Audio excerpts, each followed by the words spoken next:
Hey everyone! In this quick tutorial, I'll show you how to find a Gmail account using just a phone number. Let's get started. First, open your web browser on any device. This can be an iPhone, Android, or a computer. Now go to Accounts. Google.com. Once you're on the Google Accounts page, look at the top right and tap on your profile icon. If you're already signed into other accounts, you'll see them listed here. For this process, click on Add another account. Now on the sign-in page, click on Forgot Email. You'll be asked to enter your phone number. Type it in and hit Next.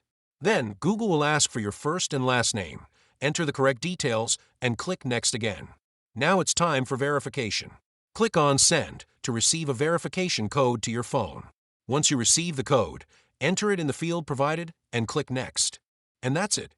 Google will now display any Gmail accounts linked to that phone number based on the info you've provided.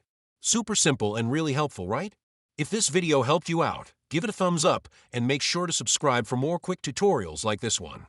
Thanks for watching, and I'll see you in the next video.